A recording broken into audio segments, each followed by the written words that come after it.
Okay, so I've loaded up this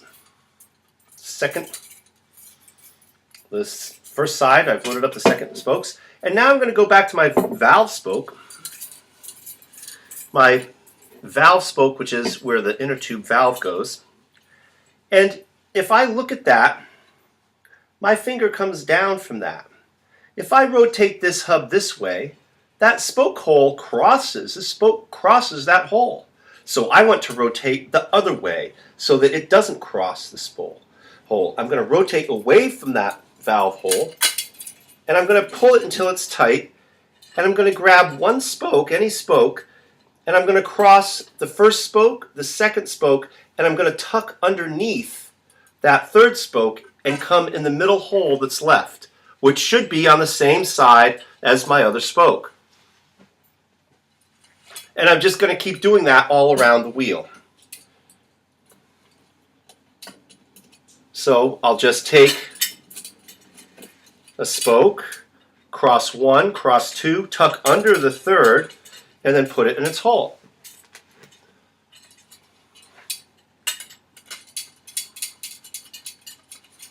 Then we just keep doing that.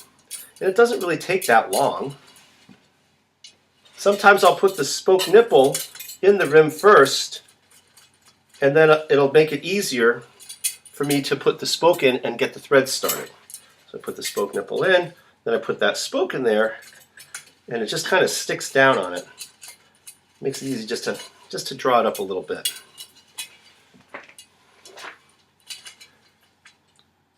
And then I'm just doing this one here, just like the last one, just like the last one. I just do that. And that's the first step. Now I've got one side of the wheel almost laced. All I have to do is match the pattern to the other side and do the same thing. And then the wheel is laced. Now I'm going to find out also how my spokes are. Are they a little too long? Are they a little too short? Or are they just right? Because that happens sometimes. Sometimes your spokes, yeah, they're a little long and you have to file them down, and that's kind of hard. But a lot of times, like this time, they look like they're just perfect. And why is that? Because the hub that we had is wider than the hub we're using, and the flange is almost the same size. So now here comes the one little tricky part of this. Can I get screen? So here we are back at our valve hole. We are going to pick up either this hole or this hole. We can do either one to match our side. If I go with this hole, then I'm going to follow this spoke, which is right here. If I go with this hole, I'm going to follow this spoke. It doesn't matter. Both ways are going to work. So what I do is I'm going to follow this spoke here. I'm going to drop my spoke through the hub until it tries to hit that spoke. And when I come through here, I find that it's behind the head. If I go the next one, it's in front of the head. Well, in front of the head is where I want to go. So I'm lining it up to that spoke. I'm dropping it down through this little crack here. And it comes up against these spokes, and I gently take it and move it and bend it just a tiny bit, and I put it right there. So now it's lined up with that spoke, and these two are going together, and it's going to go to that hole. If I lined up to this one, I'd have to go over here and do it there. But I did it over here. I came as close to that head as I could, but I was just in front of it because I'm just in front towards the hole there. And that's the best I'm going to do to describe that. Because once you've done that, you just finish the wheel. Now that I have my leading spoke, I can put the next, I'm going to skip a hole here, and I'm going to skip a hole here, and I'll put all my rest of my spokes in.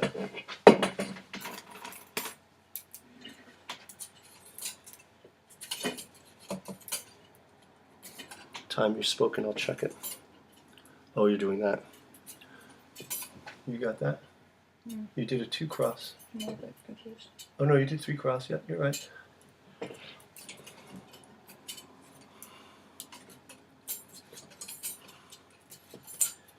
And just in real time here, you can see that, yes, I know what I'm doing, but it doesn't really take that long.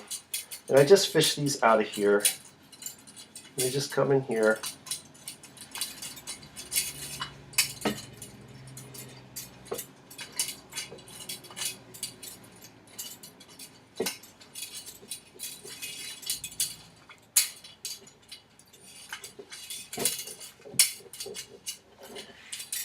So then I just go, and again, here's the one I put in. I'm going to skip a hole, and I'm going to put this one in here. I've lined them all up.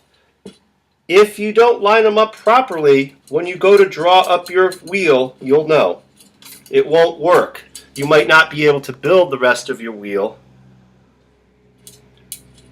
or things will just seem like they're very far off. But you don't really get to have a chance about that until you've really drawn up all the spokes. When we get all the spokes in, the next step is to draw them all up evenly so the wheel is not bumpity-bumpity. The best part about this is it doesn't have to be perfect.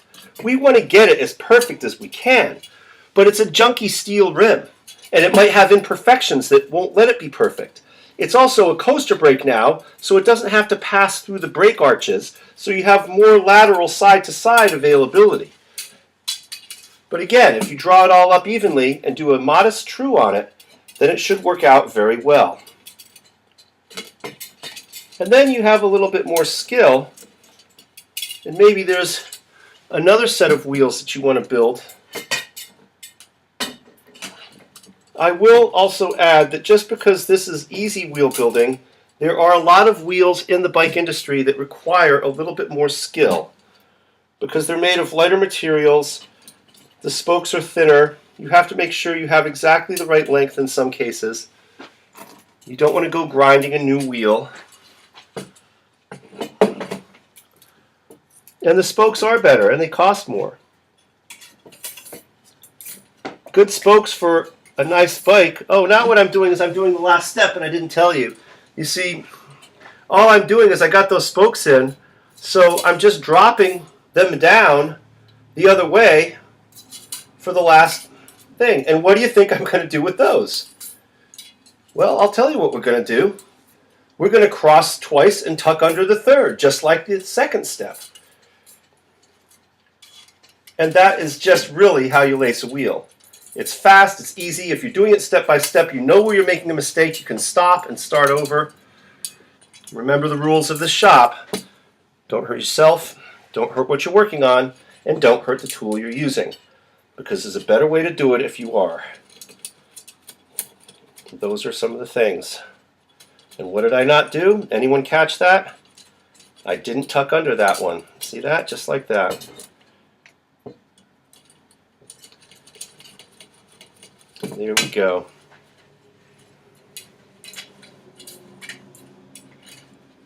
And then we just fill them all up. And drawing the spokes up is rather easy, because all we want to do is when you look at them very closely, you'll see that there's thread, and you're just going to make the thread stop. You're going to put them all at the same place on that, and then just turn them the same number of times. Does it seem a little tedious?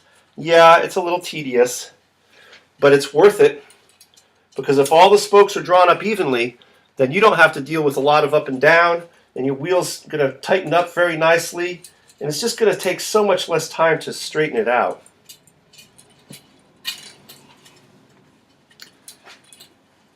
We get to come to some fun stuff too.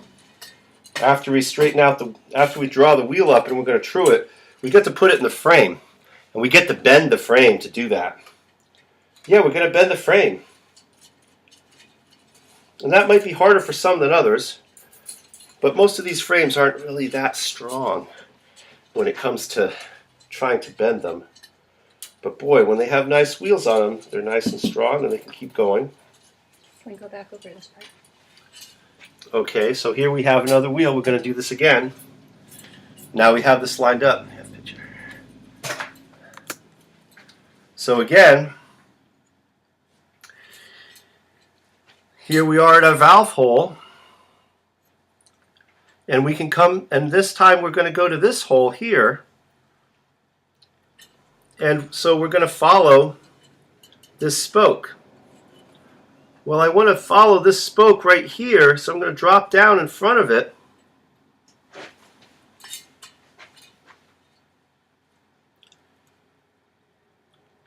And that's way too far in front. That's still in front of it right here, but that would be behind it because this is the spoke that we are following. So there I'm just right in front of it. I'm just going to go into this little cavity right here. And then I'm going to come over this way and just get my spoke through that cavity and bring it right up front here to where it lines up next to the valve.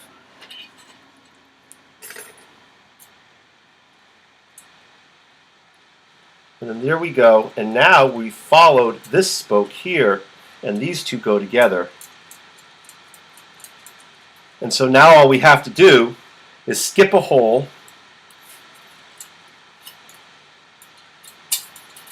and skip a hole. So we'll skip that hole too and put it there. Skip a hole on the hub, skip a hole on the rim. And we're back to our last two here. And we have this wheel laced up just like that. Not a magic trick. Watch it again, you'll understand it. And that's why I tell people, do a couple, because by the time you remember how to do this, you might want to do another one, because you'll be good at it. So now I'm going to go for my valve, and I'm just going to look really carefully, and I'm just going to draw the spokes so they're all at the end of the thread. I can do some of that with my hand and some of it with the spoke wrench. I'm just guessing. If they all get too tight, then I have to back them all off a bit. And yeah, that might be a little bit much, but I'd rather do that and have it all easy at the end. Here I'm just going through here. Sometimes you don't have to get them all the way to the end because they won't go that far. Sometimes they'll go past the end of the threads. But the end of the threads is a good starting point.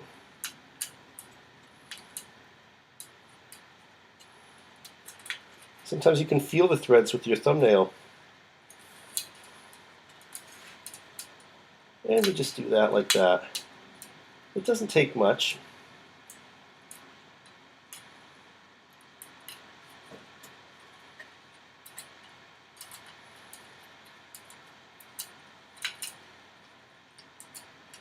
The thing is, in a short time, this bike will be riding. Now, if I tried to do the brakes and adjust the gears on this bike, I'd have to take the cables out.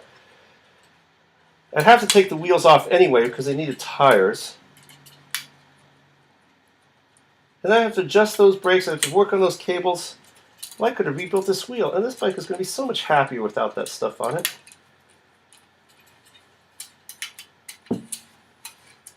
Yes, I will maintain that bikes can be happy. I think people and bikes can be happy together. I think a good relationship with a bike and a person means that they're playing together a lot. The person is riding the bike a lot. The rider needs the bike needs the rider.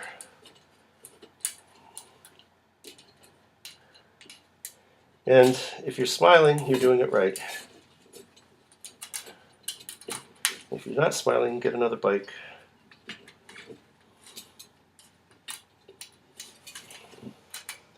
So there, I drew them all up evenly there.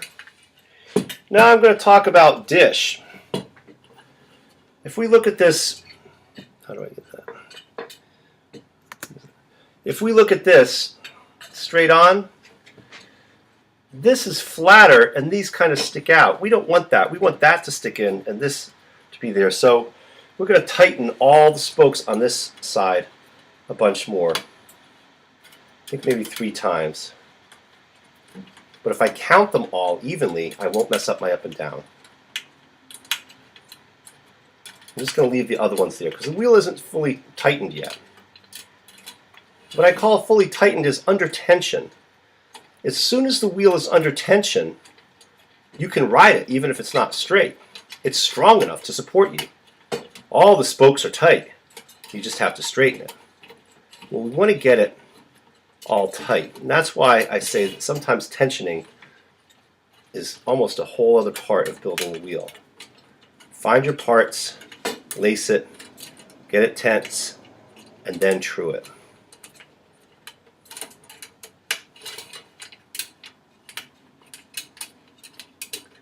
Yeah, these could easily go 3 turns, well, some of them not.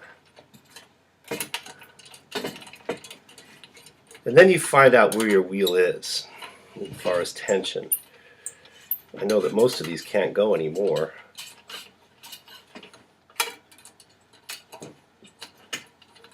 Some of them are just so loose like this, I'll just keep going on them. And now this is evening out. You see, what you really want is you want the center of the rim to be in the center of these lock nuts here. So that's somewhere in here. So you really want to look down on it and see that these are coming center, and it's a lot better than it was. I'm going to keep tightening that side until they're all tight. I'm just going to keep tightening them all up because some of them didn't tighten up. Some of them did, so they're kind of holding the up and down.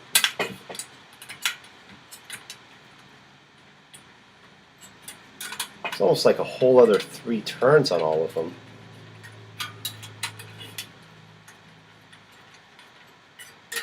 But I do want to draw that in. Why? Because I want the tire to sit in the center of the frame. And that's why you pay attention to that. When you have all those gear clusters on one side, you have to have shorter spokes and a flatter wheel to make up for the side, and they call that dish of the wheel.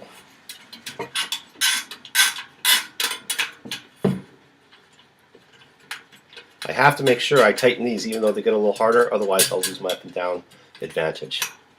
But now I know that this side is all really tight and that hub is sitting about where I like it.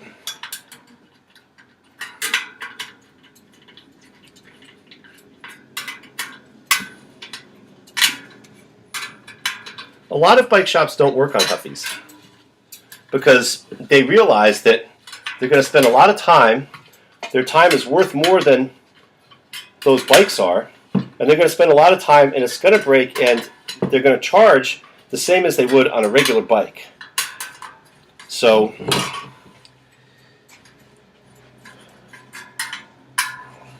they just refuse, and then the bike goes to the dump, and they either buy a bike or they don't. Whereas I say, if we keep people riding, and we get bikes out there that are sturdy workhorses that people can use more often, and maybe if they're out there enough, then people can use them instead of stealing someone's bike. Now I've got this all tense. All these spokes are tight. I can ride this wheel. And how straight is it? It's not that bad. It's wobbly, but it'll ride. So now what I get to do is I get to open up my little package of goodies. And I'm just going to dump this out here. And I'm just after these nuts right now. And I'm going to take my wheel over here to the frame. And I'm going to slide it in the frame. And I'm going to see that it's a little bit too big. So I'm going to take that frame and I'm just going to squeeze it together a little. I'm going to grab it like this. And I'm just going to squeeze that baby together.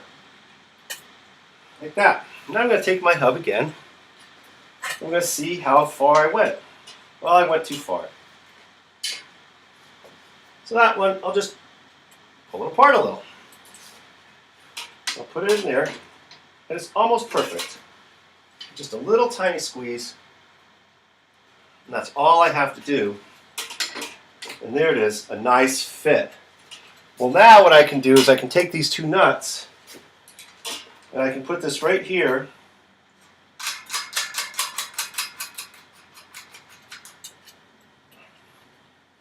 I can put this on so it looks like it's kind of centered, and that will let me know where the center of my wheel should be because it's in my frame. And I'll even take that old brake I took off. I'll put that right there. I'll just let it lay there. And now I have a homemade truing stand. You can come around and look back in here.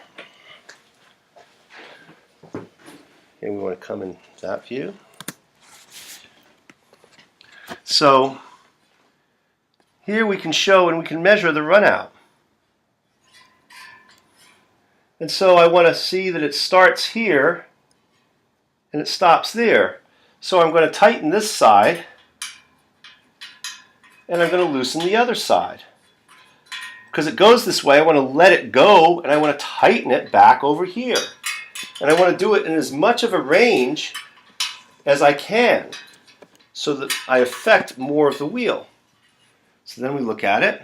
Now it looks like it's got a real big dive over here. Here it goes. It comes in, it starts right about here, and it stops right about there. So it's not that big, but it's big, but it's not in a big area. So we'll just do it like this.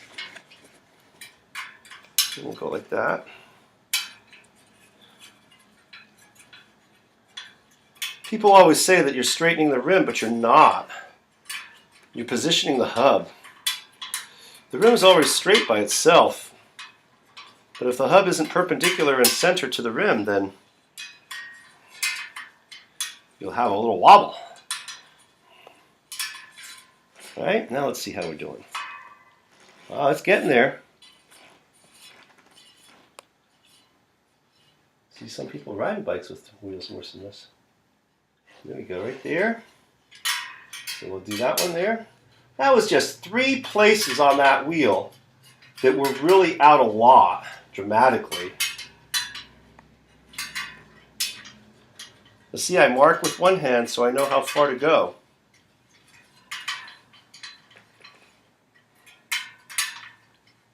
Now let's see how we're looking. Oh, pretty good. Got one over here, maybe?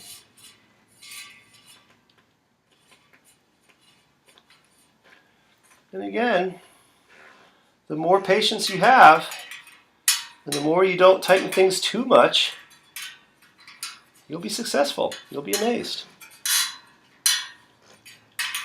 Now you know why I bought the nice spoke wrench, because see how it, when I'm using it, it's all soft on my hand and it's nice. And plus I know I'm going to do another one of these, so, you know, tighten and then loosen. And you'll have a sense of what tightening and loosening is because you just took apart the whole wheel and you just built it. So that one's sticking through a little bit. I might want to buzz a file on that. And see, the up and down isn't so bad at all. It's really close. I like that. Well, that's because I drew them all up evenly. So I can just keep going on this if I want.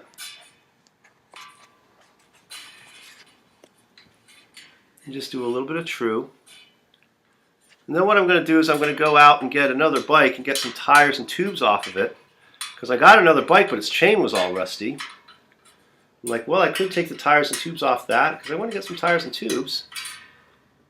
I don't want to have to pay for anything if I don't want to. But if I need to buy a tube, or if I have to buy a patch kit, or if I have to buy something, I might. I bought the hub. Some of the bikes, if the tires are cracked, they're still okay, as long as the pieces aren't falling off of them. Just because there's a crack in the big rubber, it's still okay, especially for the purpose of this bike. There, that's a good enough wheel. That's done with the wheel. I'm going to go find some tires and tubes, and then we'll put them together.